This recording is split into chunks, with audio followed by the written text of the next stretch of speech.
In 2005, Lorraine Wilde started the first and only car share in Bellingham, trying to offer a more affordable, efficient, and environmentally friendly alternative to car ownership. I just called people who ran car shares and just told them I was starting a car share and that I was looking for as much information and suggestions as they want to give me. And, some people had time and were very generous, including the folks in Seattle. At the time, it was called Zipcar. There weren't any other car shares in Washington, but there was a really good nonprofit one in upstate New York. And so I was communicating with them a lot, and they gave me almost all their paperwork. And so then I just had to rewrite it. We had all kinds of different people on our board. We had politicians, like local county council and city council members. We had people who worked in alternative transportation. And we also just had people who used the vehicle. Insurance was a limiting factor in everything. If you can't get insurance, you can't be a car share. We had 3 cars, and we figured out through multiple calculations that sort of our ideal number was at least 10 members per vehicle. And that was our like break-even number. That's enough to pay for the overhead costs.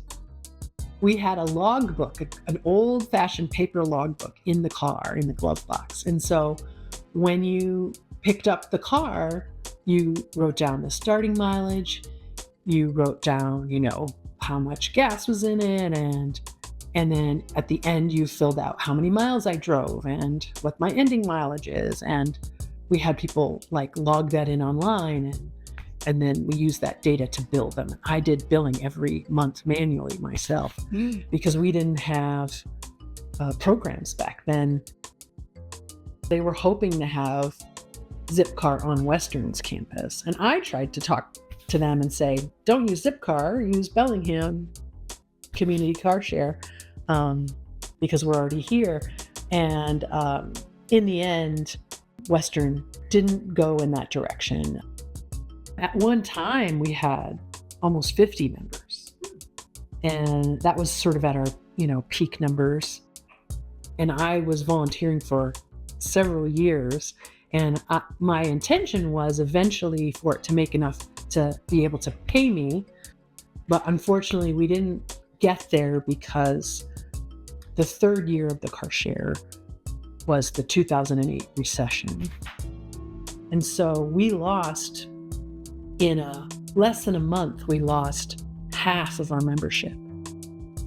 Thankfully, we ended it just at the right time so that once we liquidated our assets, which is mostly just the vehicles, the money we had could just pay off our loans and what we owed to other people.